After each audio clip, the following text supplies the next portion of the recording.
No Como dia é que do isso golpe, funcionou? Conta bom, aí pra gente. eu saí de casa 6h30 da manhã, as aulas começavam cedo no Ateneu, meu pai era professor do Ateneu também, né? E chegamos no Ateneu às 7 horas, as aulas estavam suspensas, né? O diretório já tinha decidido greve, em apoio à legalidade.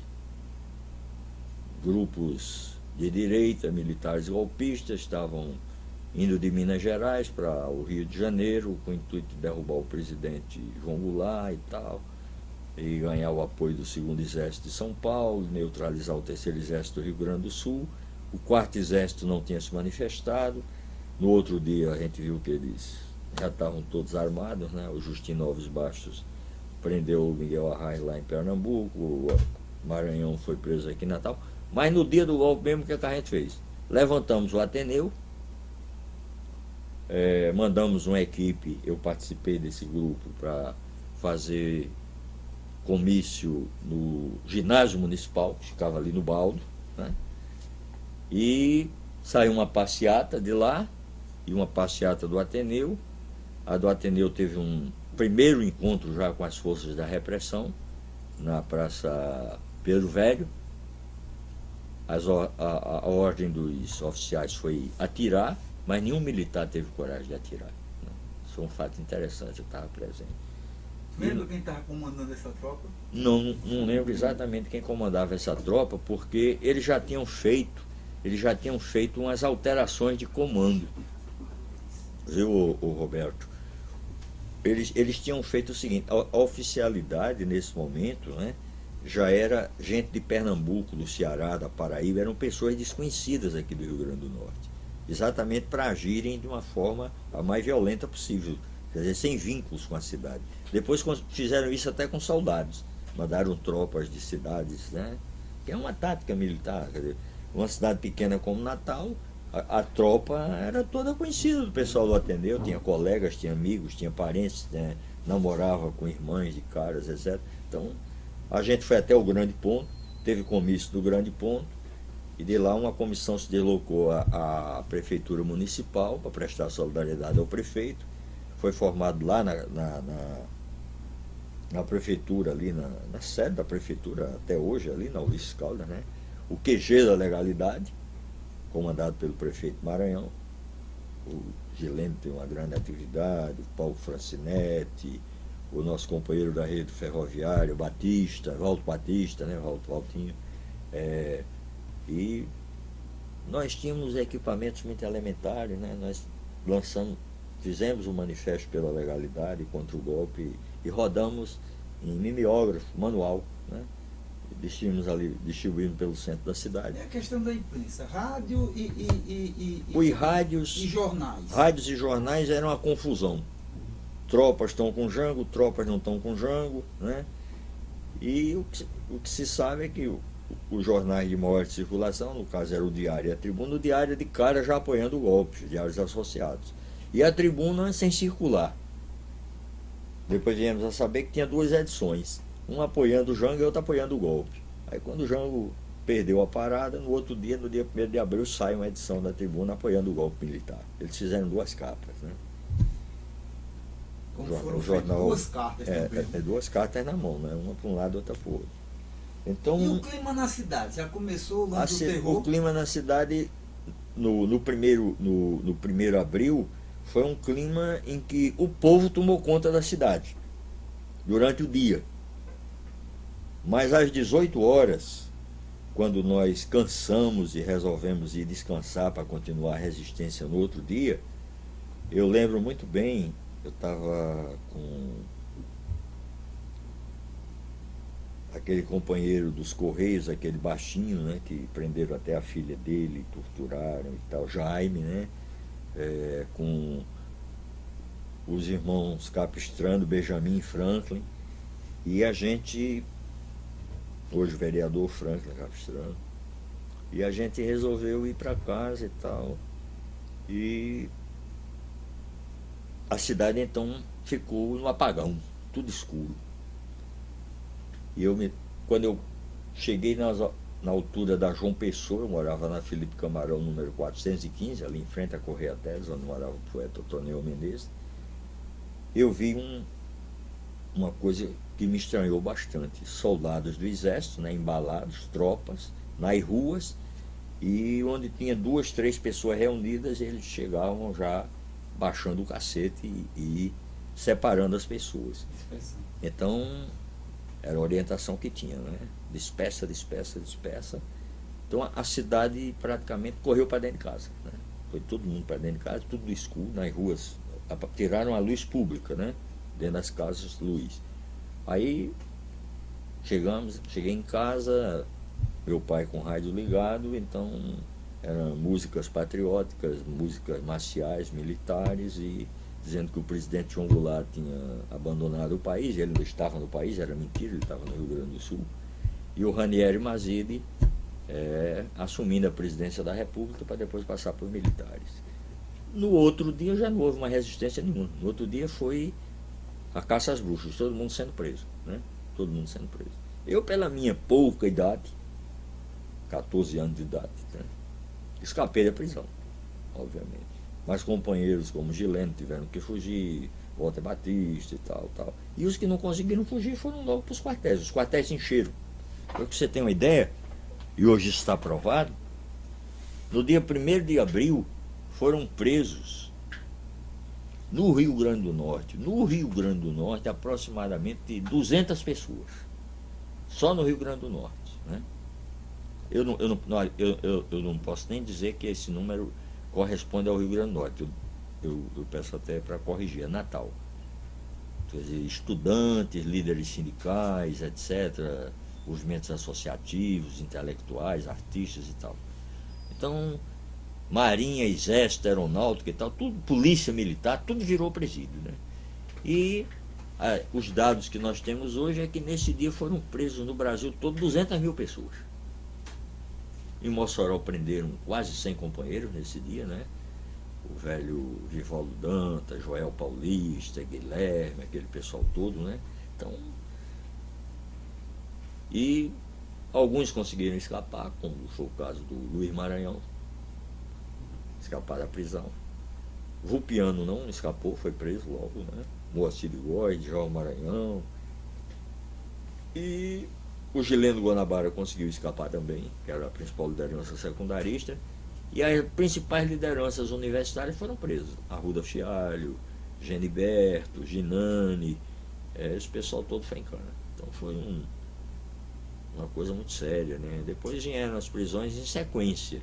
Pessoal da prefeitura, como a recentemente falecida, lamentavelmente, Mailde Pinto, a Maria Lali Carneiro, a Maria Diva da Salete Lucena, Margarida, Berenice, esse pessoal todo. Isso tudo direto.